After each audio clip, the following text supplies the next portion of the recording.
Oke, perkenalkan nama saya Iqbal Tegar Pratama dengan NIM A11 2023 14969. Pertama-tama saya akan membahas tentang materi Python.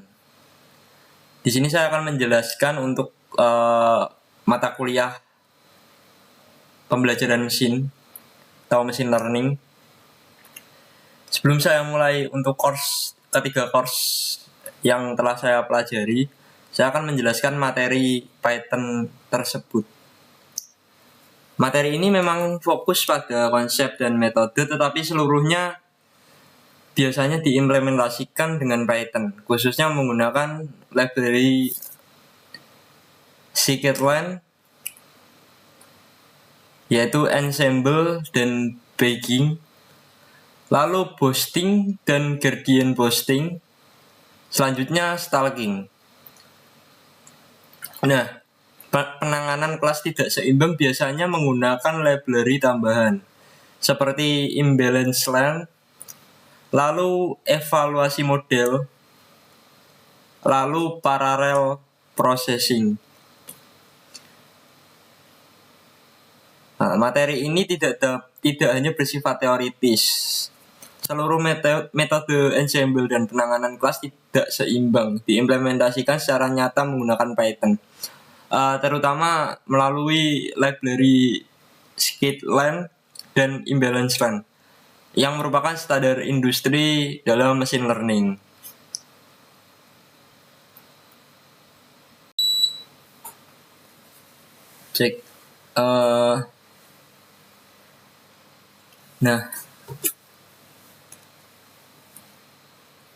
Sebelum saya mulai per course, saya akan menyimpulkan satu-satu terlebih dahulu.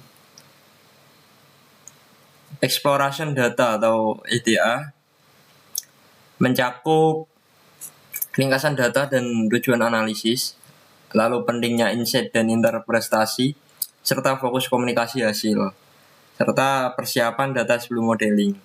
Lalu course supervised learning regression atau regularization mencakup konsep bias, variance, dan error irretrievable, fungsi regulasi, dan penalty.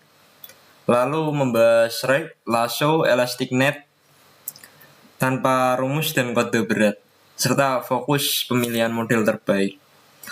Lalu course ensemble methods in balance data, yaitu mencakup ensemble tree method, lalu perbandingan bagging dan boosting, lalu gradient boosting dan overfitting, lalu kelas tidak seimbang dan solusi konseptual, contoh kode Python singkat juga.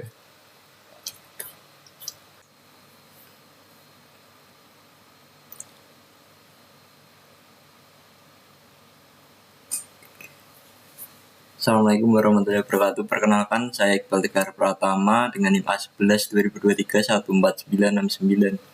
Di sini saya akan menjelaskan mata kuliah penambangan data. Yang pertama saya akan memulai dari course eksplorasi untuk pembelajaran mesin. Oke.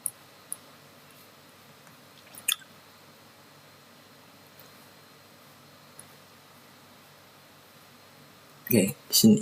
Salah satu tujuan utama dari kursus ini adalah memberikan pengalaman langsung dalam mengomunikasikan temuan analisis yang mendalam kepada para pemangku kepentingan. Artinya tidak hanya berfokus pada pengolahan data, tetapi juga bagaimana hasil analisis dapat dipahami, bernilai, dan berdampak dalam pengambilan keputusan. Dalam proyek ini saya menggunakan berbagai alat dan teknik exploration data analis, yaitu bisa disingkat EDA, yang telah dipelajari selama kursus untuk menilai kualitas data, lalu menemukan pola dan wawasan penting, dan mempersiapkan dataset agar siap digunakan untuk pengujian hipotesis serta pembelajaran mesin, baik yang diawasi maupun tidak diawasi. Lalu Tujuan proyek. Tujuan proyek ini yaitu menghasilkan dataset yang bersih, terstruktur, dan berkualitas tinggi. Yang kedua, memastikan data siap digunakan untuk analisis lanjutan dan machine learning. Yang ketiga, menyusun laporan analisis dalam bentuk PDF yang menonjolkan kemampuan analisis, lalu alur berpikir logis, lalu cara mengkomunikasikan insight secara profesional. Laporan ini disusun seolah-olah ditujukan untuk audiens tingkat manajerial, seperti Chief Data Officer atau Kepala Divisi Analitik. Lalu tahapan penyiapan. Sebelum memulai analisis, langkah pertama adalah memilih dataset. Dataset dapat berasal dari data publik, data yang mirip dengan data dunia kerja, dan dataset kompetensi, olahraga, atau data untuk kepentingan sosial. Tujuannya adalah lebih relevan, lebih menarik, dan lebih mencerminkan kasus nyata. Sebagai opsi tambahan, tersedia forum diskusi untuk bertukar ide mengenai dataset yang layak dianalisis. Namun, jika tidak mengikuti diskusi, dataset standar seperti Ames Hoshing atau Telcocorn tetap dapat digunakan.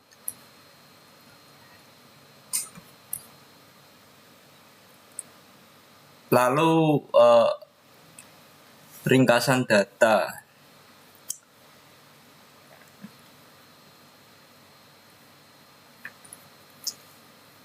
Lalu apa saja yang diperlukan, yaitu ringkasan data.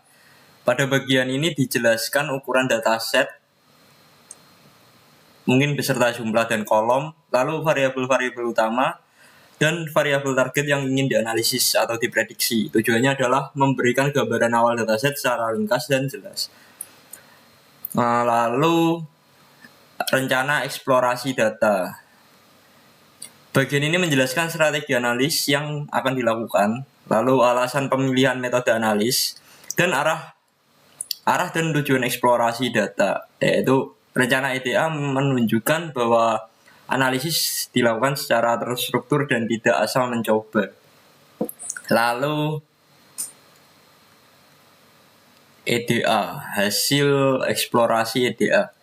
Pada bagian ini disajikan distribusi data, hubungan antar variabel, lalu pola tren dan anomali, serta insight yang mudah dieksplorasi data.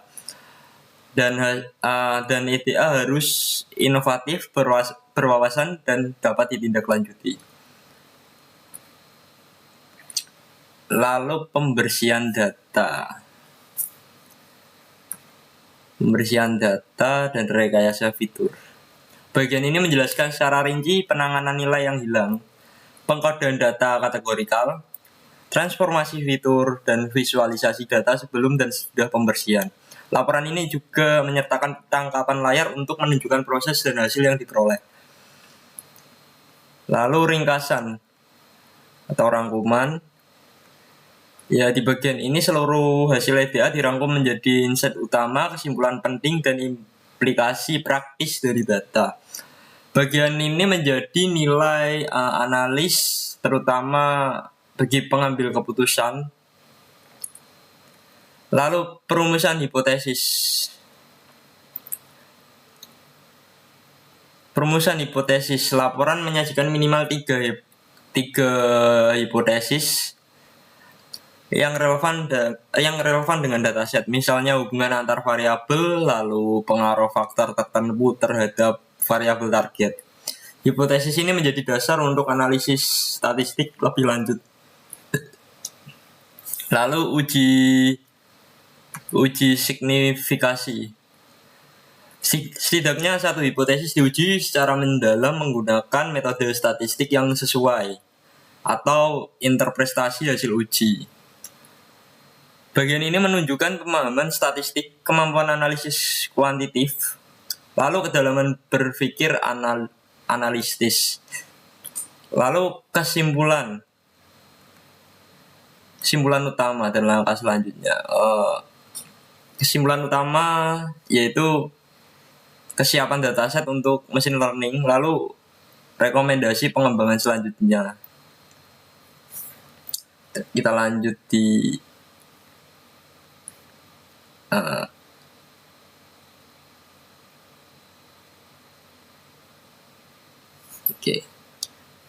lanjutan.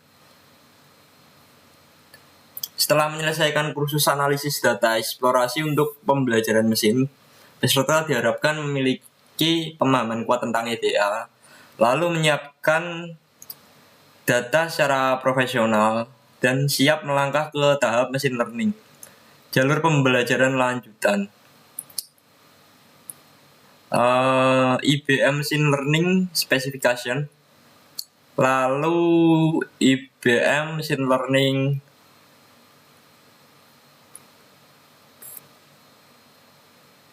Certificate, lalu Supervised. Nah, kursus ini membekali saya dengan kemampuan analisis data yang kuat. Lalu proyek melatih saya untuk berpikir sistematis dan berbasis data. Dan hasil analisis tidak hanya teknis, tetapi juga komunikatif dan berdampak. Terima kasih. Mungkin akan saya lanjut ke course selanjutnya, yaitu Supervised Machine Learning Regression.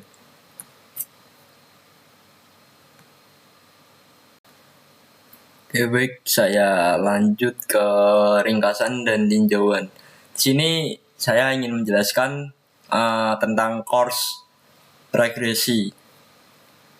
Nah, teknik regularisasi.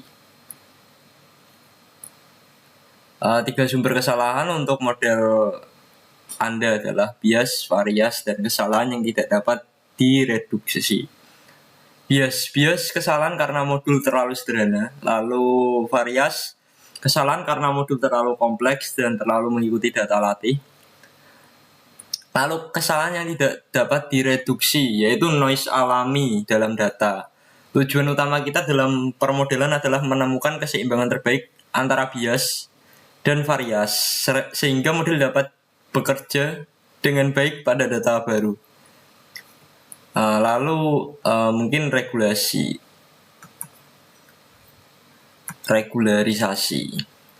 Oke. Regularisasi adalah teknik yang digunakan untuk membuat model lebih sederhana, lalu menghindari overfitting dan mengontrol besar kecilnya koefisien model.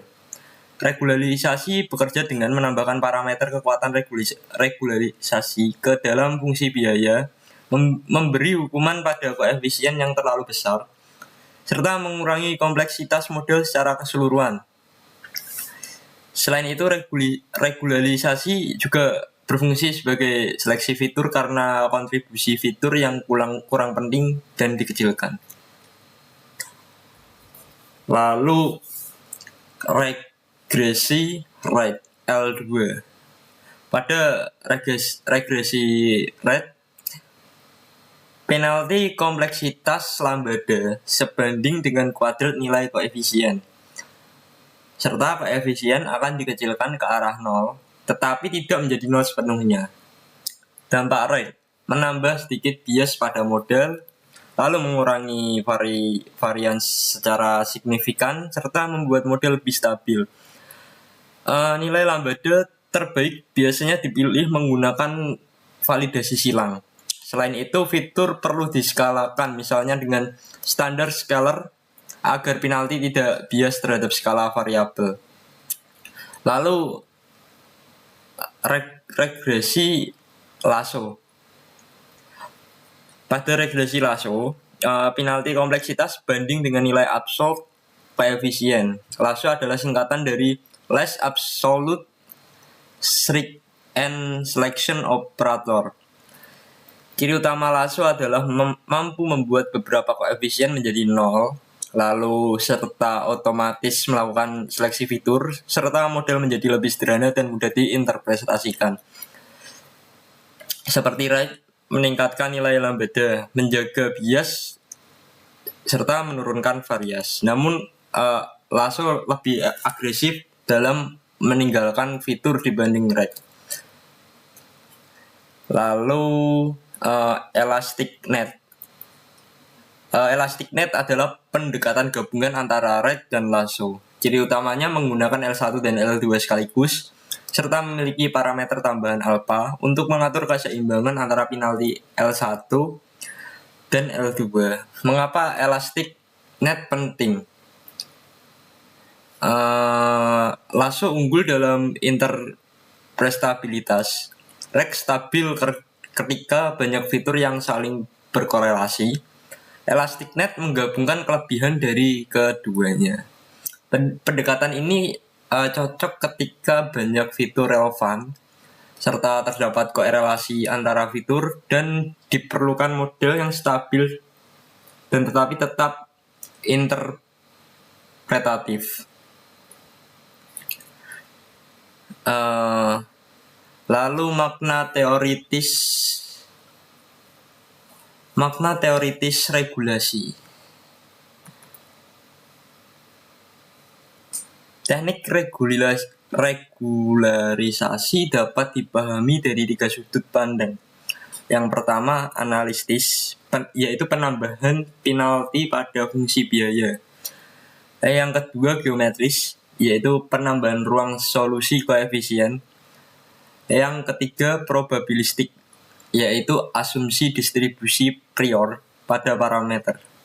Ini menunjukkan bahwa regularisasi bukan hanya teknik praktis, tetapi juga memiliki dasar teori yang kuat. Baik, kita lanjut di modul 6.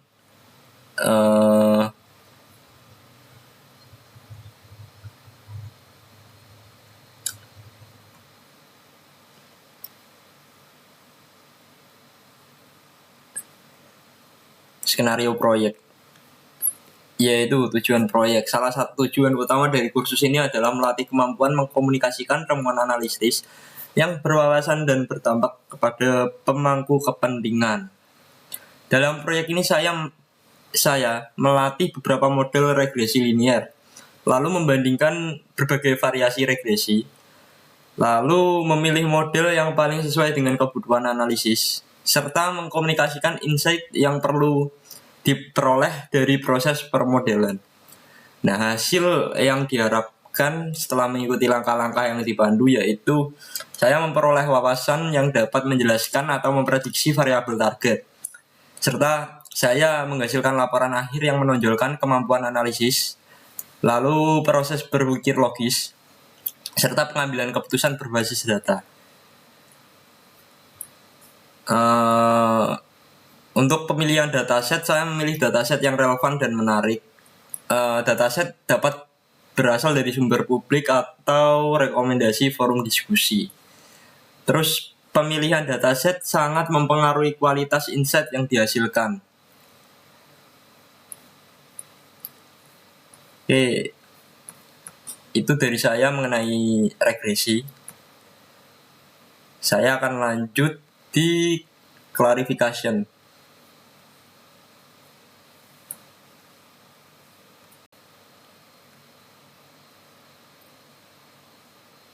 Baik, di sini saya akan menjelaskan untuk course klasifikasi.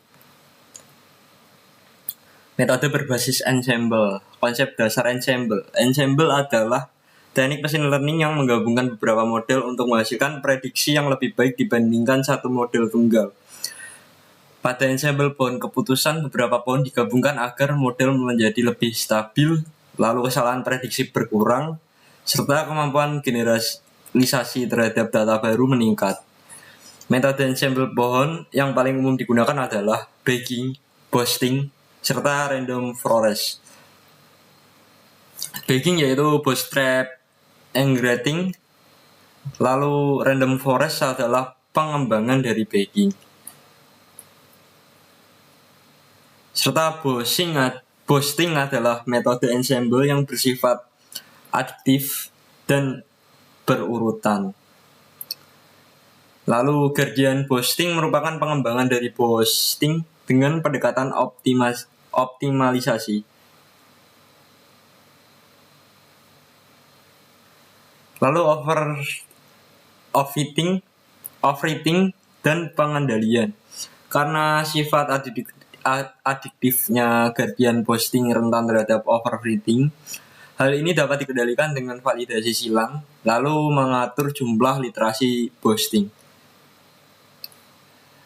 Lalu stacking atau penumpukan. Stacking adalah metode ensemble yang menggabungkan berbagai jenis model serta menggunakan prediksi model dasar sebagai input untuk model tingkat atas atau meta model. Cara menggabungkan prediksi yaitu voting mayoritas dan pembobotan probabilitas prediksi. Stalking lebih fleksibel dibanding bagging karena dapat menggabungkan model yang berbeda jenis. Oke, kita lanjut untuk modul 6.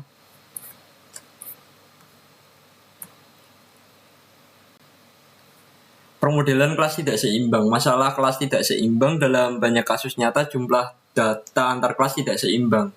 Algoritma klasifikasi umumnya dioptimalkan untuk akurasi sehingga cenderung bias ke kelas mayoritas. Performa pada kelas minoritas menjadi buruk. Lalu yang kedua, teknik penyeimbangan data.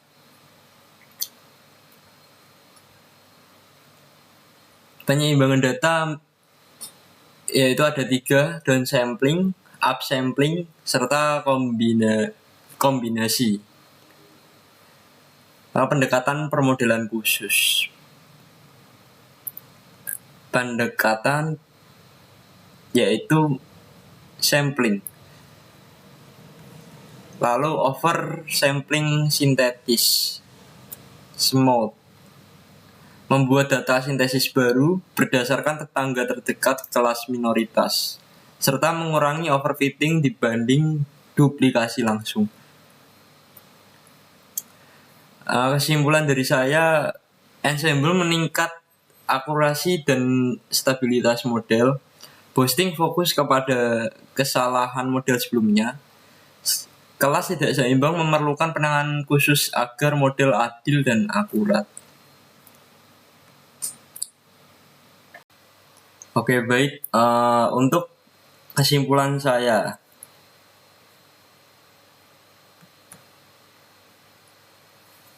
sebagai kesimpulan, seluruh rangkaian materi dalam pembelajaran ini menekankan bahwa keberhasilan machine learning tidak hanya bergantung kepada algoritma, tetapi sangat ditentukan oleh pemahaman data, proses analisis yang sistematis, serta kemampuan mengkomunikasikan hasil secara jelas.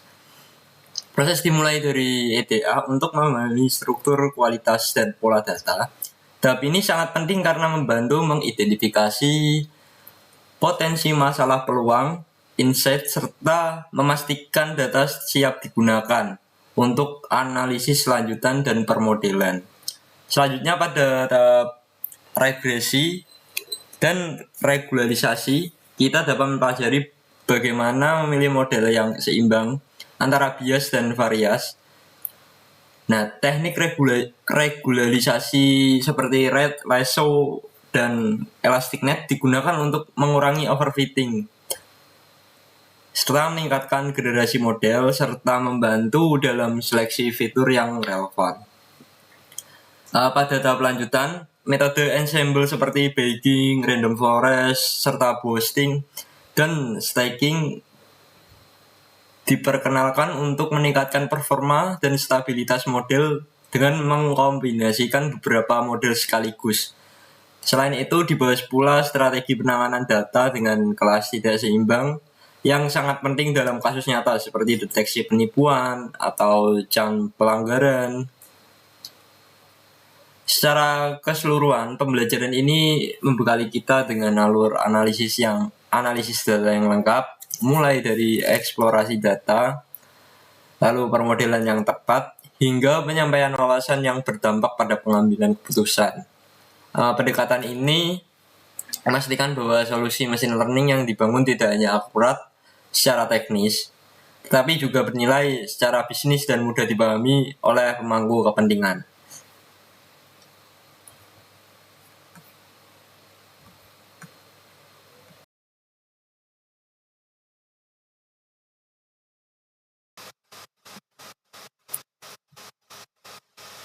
Oke, pada tahap lanjutan. Pada tahap lanjutan diperkenalkan metode ensemble yang menunjukkan bahwa mengkombinasikan beberapa model seringkali menghasilkan performa yang lebih baik dibandingkan satu model tunggal. Metode seperti Bayesian dan random forest membantu mengurangi varians dan meningkatkan stabilitas prediksi, sementara boosting dan Gaussian boosting berfokus pada perbaikan kesalahan model secara bertahap. Selain itu, stalking memberikan pendekatan yang lebih fleksibel dengan menggabungkan berbagai jenis model untuk memaksimalkan kinerja. Materi ini juga menyoroti tantangan penting dalam praktek nyata, yaitu data dengan kelas yang tidak seimbang. Dalam banyak kasus bisnis dan industri, distribusi kelas tidak proporsional, sehingga akurasi saja tidak cukup untuk mengevaluasi model. Oleh karena itu, diperkenalkan juga pendekatan seperti downsampling, upsampling, smooth, dan adhesion yang bertujuan untuk menghasilkan model yang lebih adil, sensitif, dan relevan terhadap tujuan analisis. Sebagai penutup, pembelajaran ini menekankan bahwa nilai utama machine learning terletak pada kemampuannya yang menghasilkan insight yang dapat ditindaklanjuti dan dikomunikasikan dengan baik kepada pemangku kepentingan. Dengan pendekatan yang sistematis, mulai dari eksplorasi data, permodelan yang tepat, hingga interpretasi hasil, kita dapat membangun solusi analitik yang tidak hanya akurat secara teknik, tetapi juga berdampak nyata bagi pengambilan keputusan strategi organisasi.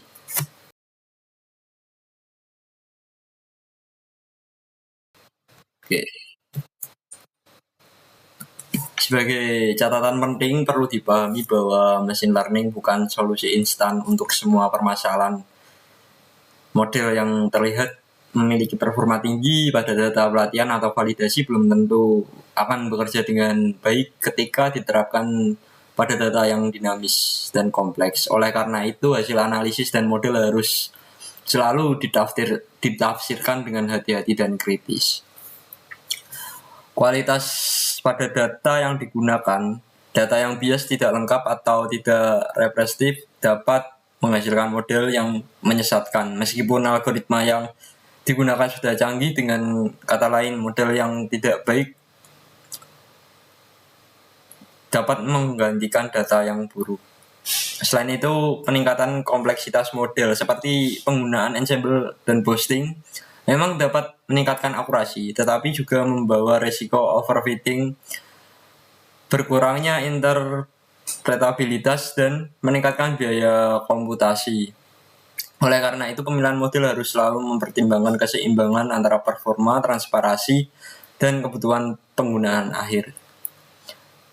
Dalam kasus data dengan kelas tidak seimbang, penting untuk diingat bahwa akurasi bukan satu-satunya metrik evaluasi yang relevan. Kesalahan dalam memprediksi kelas minoritas bisa memiliki dampak yang jauh lebih besar dibandingkan kesalahan pada kelas mayoritas, terutama dalam konteks bisnis, kesehatan, dan keamanan. Machine learning seharusnya diposisikan sebagai alat pendukung pengambilan keputusan, bukan sebagai pengganti keputusan manusia sepenuhnya. Interpretasi hasil, pemahaman konteks, serta pertimbangan etika dan tanggung jawab tetap diperlukan keterlibatan manusia.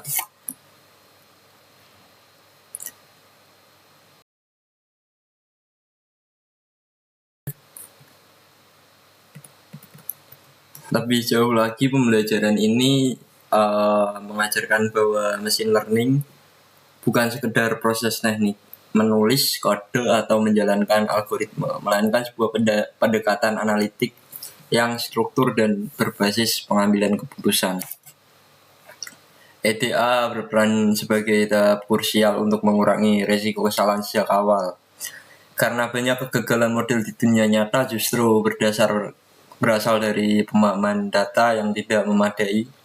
Dengan melakukan eksplorasi yang menyeluruh, analisis dapat mendekati bias data, ketidakseimbangan kelas, serta pola tersembunyi yang tidak terlihat hanya dari ringkasan statistik.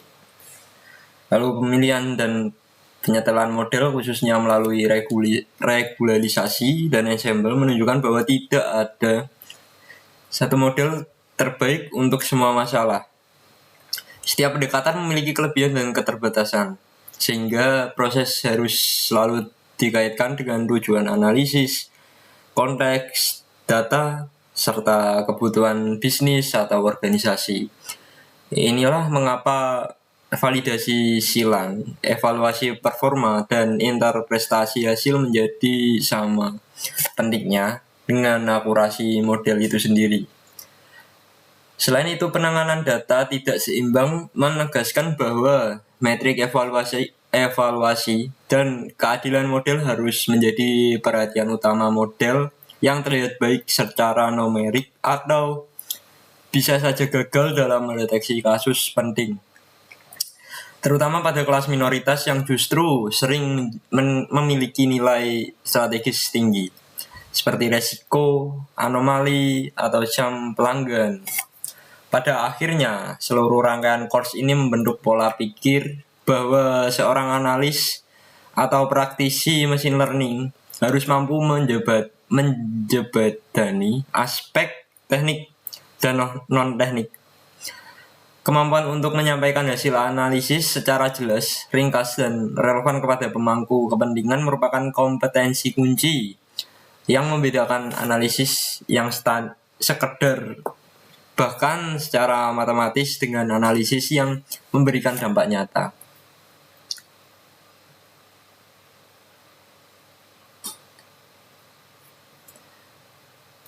Sekian dari saya. Wassalamualaikum warahmatullahi wabarakatuh.